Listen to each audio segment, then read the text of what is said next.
Chicago's Morning Answer on AM 560, The Answer. Listen to AM 560 The Answer online at 560theanswer.com, on the AM 560 mobile app, on your Alexa-powered smart speaker, and on TuneIn, iHeart, and on Odyssey. If you're looking for the latest news, insight into what it means, and the sharpest opinion, there's only one station in Chicago where you can turn, and it's this one. We're AM 560, The Answer. Top of the morning, Dan and Amy. We're going to keep telling these stories because if you were Trent Colbert or his parents, you'd want us to tell your story or your kid's story. Trent Colbert is a second-year student at Yale Law School. Yale. Oh my God, he sent out an email inviting people to a Constitution Day celebration jointly sponsored by the Federalist Society and the Native American Law Students Association, to be held in what he jokingly described as the world-renowned NALSA Trap House, with a menu that included Popeye's chicken, apple pie, cocktails, and soft drinks. That email offended some buddies in Yale Law School who took it to the dean. And so Trent Colbert was whistled before the dean of the law school and, of course, the diversity director, probably at Yale has equal standing, who explained to him that the term trap house has racial overtones and the implications of the fried chicken reference. Oh, my God. Also troubling. You cannot make references to fried chicken if you're a white man or something like this. Colbert, who's a second-year law student at Yale, not an idiot, thought Trap House was an innocent reference to a place where young people held parties, like a frat house without the frat, and Popeye's was just a nearby fast food joint. But okay, he'd stop using the term. Not good enough. You can't order from Popeyes anymore? The administrators urged him to issue a written apology for any, quote, harm, trauma, or upset his email caused, along with a promise to educate myself, quote unquote, to do better. Colbert said no. And then the diversity director cautioned him about potential damage to his reputation, ominously pointing out, there's a bar exam you have to take. What?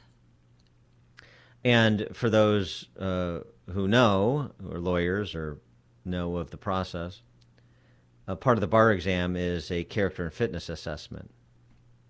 And there are many states that ask for law schools or applicants to not just disclose any formal legal issues that could speak to character and fitness, but also any incidents. New York, for example, where many Yale graduates apply for bar admission, asked not only about formal discipline, but also asked whether the applicant was charged with any misconduct. Moreover, New York asked, quote, is there any discreditable information in the personnel or other records of the school regarding the applicant's conduct or activities or bearing upon applicant's character not otherwise set forth in the form certificate? So, for example, if you were sanctioned, by the diversity director for causing trauma because of an email you sent out, that could be a mark against your character and fitness to sit for the bar exam and ultimately then to be admitted to the New York State Bar, for example. Yeah. So that's what's happening. And that's happening at every level now. Of course, this has been happening on college campuses for a long time. Now it's happening not just at every level of education, but it's happening in every sector of what used to be a free society. For more on the topic, we're pleased to be joined again by our friend Frank McCormick, who is a teacher himself, historian, writer, and the founder of ChalkboardHeresy.com, ChalkboardHeresy.com. Frank, thanks for joining us. Appreciate it. Hey, good morning, and thank you for having me on again. It's great to be back. Yeah. So you're up at. Are you still up at Waukegan High School? Yep, still there, still standing for now. They haven't gotten rid of you yet. No, no. I most of the information, they haven't even actually said anything to me official. I've had to submit Freedom of Information Act requests for emails containing my name and the website, and between that and some inside leakers, that's where most of my information has come from. And again, for just refresh Yeah, people's refresh me. recollection, what is your crime against humanity according to the powers that be there? Oh, yeah, aside from kicking the hornet's nest, really it's speaking out against, the indoctrination that I uncovered in my own district and I had witnessed, and speaking out kind of against what had been happening publicly across the nation with critical race theory and a lot of these different kind of issues occurring. And how do your coworkers treat you? Oh, ostracization completely, and I'd been, threatened by one who. Threatened? You better call Merrick Garland. Yeah, That's a domestic terrorist. No, what did they do? What's the nature of the threat? Well, so I had a union representative send me a message on Facebook, and I'll be honest about this. I'm not ashamed. I've had anxiety and depression since I was a kid. After the COVID lockdown, it got pretty bad. I took some medical leave to get treatment, and they knew this because they were a union rep, and I had some questions and consult with them. And so I got a message on Facebook that I interpreted kind of as a thinly veiled threat that said, I think the status of your mental health is out of the bag. If you want to keep it a secret, you should read and listen to your messages and posts from my perspective. It's so great. I mean, that's so perfect, because all of this obsessing about school officials, school board members, all of the orthodox leftists being under some threat by the 1/6 brigades, and what we see is a kid at Yale Law School having his future legal career threatened by a DIE director. We have you, a history teacher in Waukegan. We're going to use your mental health to marginalize you, to publicly humiliate you in some way. So you better just play along or else. And we just see this over and over and over again. Yeah, that's what I've learned is they will, what they do is they look for your deepest vulnerabilities, and they weaponize and exploit those.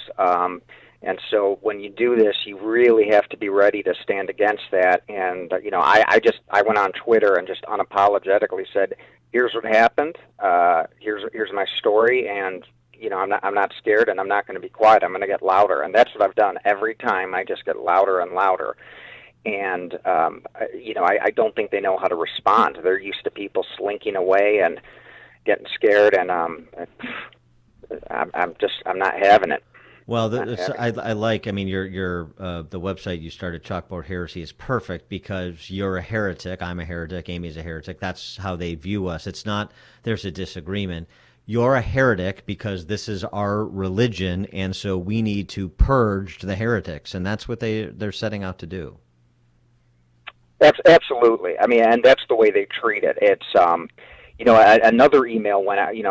The email that went out before I got my hands on it through FOIA was I found they were talking about doing like a mental health check on me and consulting with like the mental health coordinator, and because they couldn't conceive why anyone would do this, why anyone would speak out, why anyone would question this. So I must have been mentally ill. I mean, that's revealing of how insulated they are from how most of America feels. So they're trying to invoke the 25th Amendment, teacher style. Right. Right. Yeah. Well, and they're also. This is also that is it safe to have Frank in the classroom? Should Are he be our around kids our safe children? with Frank? Right. That's what that is. Right. And that was actually specifically mentioned. He's dangerous around children. He's unstable. He's unsafe because. I guess that's the most dangerous things for them is someone with different ideas around children, and there's no concern. I mean, nothing about the stuff I uncovered. I mean, I found lesson plans from teachers, and that made me real popular sharing those, but where they were comparing police to slave patrols, and none of that gets questioned. I mean, the teacher who did that, it's like, They're no fine. big deal. We were talking fine. about this story out of Hazard, Kentucky, earlier in the hour. This It was the man pageant. for homecoming, they turned the gymnasium into a brothel for the entertainment of the adults, apparently. Oh. And I just again the sexualization of children in the primary grades that continues and then is sort of celebrated and encouraged. The expression of it is encouraged at the high school level. I wonder if you've had any experience with that at Waukegan or just in conversation with colleagues.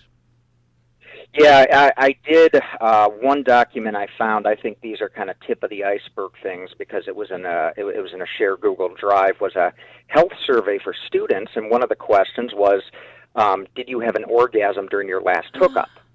Oh, And I just said, That's that's a good ask- question for a 14-year-old. right. I mean, but it's almost. I'm not surprised, but still, they kind of. When you see this stuff and you're thinking, gosh, this is what I was able to find that was publicly shared with me. What else? What am I not seeing? That's what I'm trying to find out. well, do any because parents fight back and say, they don't want this for their children? I've received some messages of support from parents. I think a lot still, just because of the area, they're not connected to this kind of what's going on, and they don't know. But I have received some, messages saying, "Hey, I support you. I'm concerned about this. Keep it up." But everyone, whether it's a teacher or a parent doing that, people are still so scared because they're watching what's happening to me, and they're like, "Gosh, I don't want to go through this. What are they going to find on me? What are they going to expose?" So what I'm trying to do is just, even if you can get a few more people to come out, we have to be unapologetic and fearless because they're going to continue to prey upon that to promote their agenda and to ultimately win. And Waukegan High School, we talked a little bit about this the other day with CPS. 26% of CPS juniors are proficient in reading and math, and 84% of them graduate the following year. It's remarkable turnaround. It's at summer school, Dan. I'm telling Yeah, you. obviously. Waukegan is overwhelmingly a minority school, mostly Latino, right? yes, Uh-huh. And 80%. and I'm looking at the reading and math proficiency levels for the 2018-2019 school year. Proficiency in math, 10%. Proficiency in reading language arts, 12%. So do we have a situation where you have those in charge that have spent generations not educating children, and the combination of children not being educated and parents not being engaged is a wonderful breeding ground for this sort of totalitarianism that you're describing at the school? Yeah, and I think what they found is out of their basically an institutional failure to do their job, they have found the perfect scapegoat, which is why they're embracing it. And that scapegoat is white supremacy, systemic racism, because that completely takes the blame off of them, and it fits in with this broader cultural narrative.